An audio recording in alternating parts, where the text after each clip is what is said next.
Wesleyan University Philippines Carolina L. Gozon Institute for Lifelong Learning padayong naghatod og makahuluganong serbisyo sa edukasyon.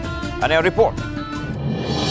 Layo na ang naabtan sa Carolina L. Gozon Institute for Lifelong Learning sa Wesleyan University Philippines sa Cabanatuan City, Nueva Ecija sa unang tuig sa operasyon niini.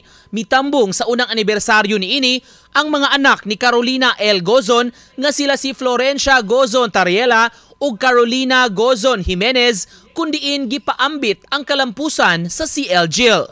What they have done is really beyond our expectations. They have reached out not only locally but even outside, and they have done so much in a short period. So I'm very hopeful they will be able to accomplish even much more. Napalig-on sa CL-GIL ang collaboration sa nagkalain-laing nasod alang sa Universal Education Quality Standard. Apil na niini ang mga programa alang sa edukasyon sa Japan, Laos, China ug India. Sobra-sobra ang kanilang na-achieve.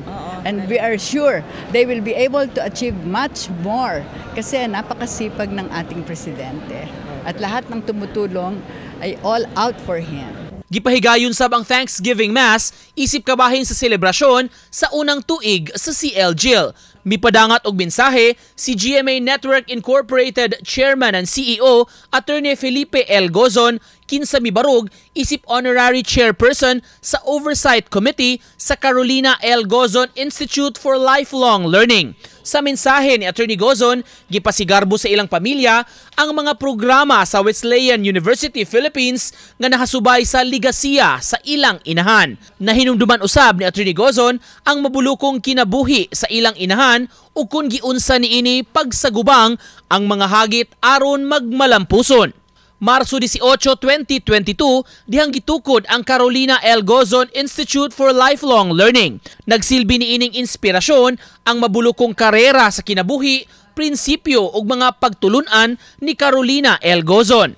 Ang philosophy ng institute ay hinahango namin from the life of Mrs. Gozon. Yung kanyang adaptability to situations, yung appreciation niya on the real needs of people, and yung determined efforts to respond to those needs. Nico Sereno, Balitang Bisdak.